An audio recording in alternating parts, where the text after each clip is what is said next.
Bismillahirrahmanirrahim. Assalamualaikum warahmatullahi wabarakatuh. Di sini saya akan menyelesaikan tugas midtest dari mata kuliah Biokimia Dasar. Hidrat adalah istilah yang digunakan dalam kimia organik dan anorganik untuk menunjukkan bahwa suatu substansi mengandung air. Kimia organik. Dalam kimia organik, hidrat merupakan senyawa yang terbentuk dari penambahan air ke molekul lain. Misalnya etanol dapat dianggap sebagai hidrat etena karena terbentuk dari penambahan H ke 1C dan OH ke C yang lain. Contoh lain adalah kloral hidrat CCI, CH, OH2 yang terbentuk dari reaksi antara air dengan kloral. Dalam kimia anorganik, hidrat adalah garam anorganik yang mengandung molekul air yang tergabung dalam rasio yang tetap sebagai bagian penting dari kristal. Protein adalah kelompok biomolekul berukuran besar yang terbentuk dari satu rantai panjang asam amino atau lebih. Protein memiliki banyak fungsi dalam makhluk hidup, diantaranya mempercepat reaksi-reaksi metabolisme, mereplikasikan DNA, menanggapi rangsangan, memberi bentuk sel dan tubuh, dan memindahkan molekul dari satu lokasi ke lokasi lain. Perbedaan utama antara satu protein dan protein lainnya adalah urutan asam amino. Asam aminonya yang ditentukan oleh urutan nukleotida dari gen-gennya dan biasanya menyebabkan lipatan protein menjadi struktur 3 dimensi khusus yang sesuai dengan fungsinya. Sejumlah asam amino membentuk rantai lurus yang disebut polipeptida. Suatu protein terdiri dari minimum satu polipeptida panjang, polipeptida pendek, biasanya tidak dianggap sebagai protein, tetapi disebut molekul peptida atau oligopeptida. Masing-masing asam amino dalam protein terikat ke asam amino di dekatnya oleh ikatan peptida. Urutan asam amino dalam protein ditentukan oleh urutan gen yang disandi dalam kode genetik. Secara umum, kode genetik menghasilkan 20 asam amino standar, meskipun beberapa organisme memiliki asam amino tambahan. Tak lama setelah atau bahkan selama sintesis, residu dalam protein sering dimodifikasi secara kimiawi melalui proses modifikasi pasca translasi yang mengubah sifat fisik dan kimia lipatan, stabilitas, aktivitas, dan fungsi protein. Beberapa protein memiliki gugus non-peptida yang dapat disebut kofaktor dan gugus prostetik. Beberapa protein juga dapat bekerja sama untuk menjalankan fungsi tertentu, dan kelompok seperti ini sering membentuk kompleks protein yang stabil. Begitu terbentuk, protein hanya ada untuk jangka waktu tertentu, lalu didegradasi dan didaur ulang dalam sel melalui proses pergantian protein. Umur protein diukur berdasarkan waktu paruhnya dan mencakup rentang yang panjang. Protein bisa berumur beberapa menit hingga beberapa tahun dengan umur rata-rata 1-2 hari dalam sel mamalia. Protein yang abnormal atau salah lipatan terdegradasi lebih cepat, baik karena ditargetkan untuk dihancurkan atau karena tidak stabil. Bersama dengan biomolekul raksasa lainnya seperti polisakarida dan asam nukleat, protein merupakan bagian esensial dari organisme dan terlibat dalam hampir seluruh proses di dalam sel. Sebagian protein adalah enzim yang berfungsi sebagai katalis dalam reaksi-reaksi biokimia dan bersifat vital untuk metabolisme.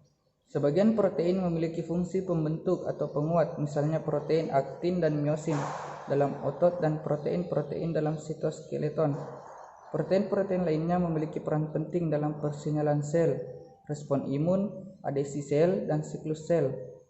Hewan memerlukan protein dalam makanannya untuk memperoleh asam amino esensial yang tidak bisa disintesis di dalam tubuh.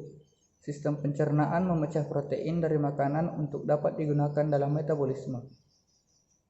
Protein dapat dimurnikan dari komponen seluler lainnya menggunakan berbagai teknik seperti ultrasentrifugasi, presipitasi, elektroforesis, dan kromatografi. Rekayasa genetika memungkinkan sejumlah metode untuk memfasilitasi pemurnian ini. Lipid merupakan zat-zat gizi yang memiliki fungsi-fungsi biologis untuk membantu metabolisme tubuh. Lipid merupakan komponen bahan makanan yang penting. Istilah minyak atau lemak sebenarnya tergantung apakah pada suhu kamar bahan tersebut dalam keadaan cair atau padat. Bila pada suhu kamar dalam keadaan cair, maka disebut minyak. Sebaliknya, bila dalam keadaan padat disebut lemak. Lipid atau lipida lebih merupakan istilah ilmiah yang mencakup baik minyak maupun lemak. Dalam pustaka asing, lipida yang kita makan umumnya disebut deuterified, yang dapat kita terjemahkan lemak pangan. Lemak secara kimiawi tersusun oleh sekelompok senyawa yang berbeda. Dalam bahan makanan, lemak dapat terdiri dari dua bentuk, yaitu yang tampak dan yang tidak tampak. Lemak yang tampak misalnya mentega, margarin, minyak goreng, dan sebagainya. Lemak yang tidak tampak misalnya yang terdapat dalam berbagai bahan makanan seperti daging, kacang tanah, susu, telur, dan sebagainya. Istilah lipid meliputi senyawa-senyawa heterogen, termasuk lemak dan minyak yang umum dikenal di dalam makanan seperti fosfolipid, sterol, dan ikatan lain sejenis yang terdapat di dalam makanan dan tubuh manusia. Lipid mempunyai sifat yang sama, yaitu larut dalam pelarut nonpolar seperti etanol, eter, kloroform, dan benzen.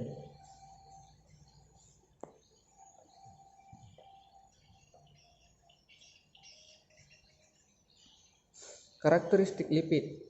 Lipid relatif tidak larut dalam air.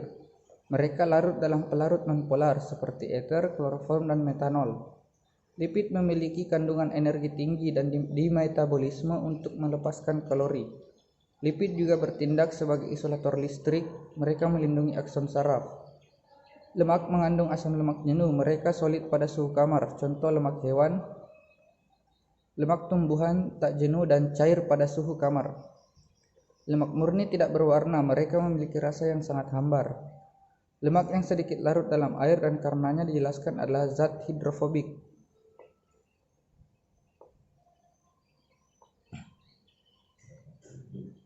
Mereka bebas larut dalam pelarut organik seperti eter, aseton, dan benzen.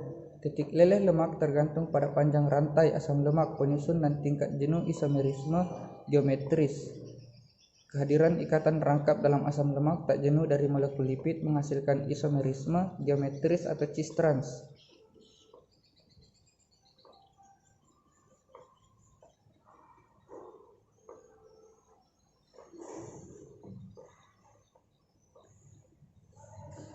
Lemak memiliki penyekat kapasitas, mereka adalah konduktor panas yang buruk.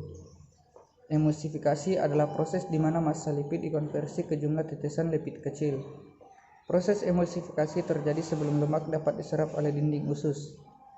Lemak yang dihidrolisis oleh enzim lipase untuk menghasilkan asam lemak dan gliserol. Hidrolisis lemak oleh alkali disebut saponifikasi. Reaksi ini menghasilkan pembentukan gliserol dan garam asam lemak yang disebut sabun.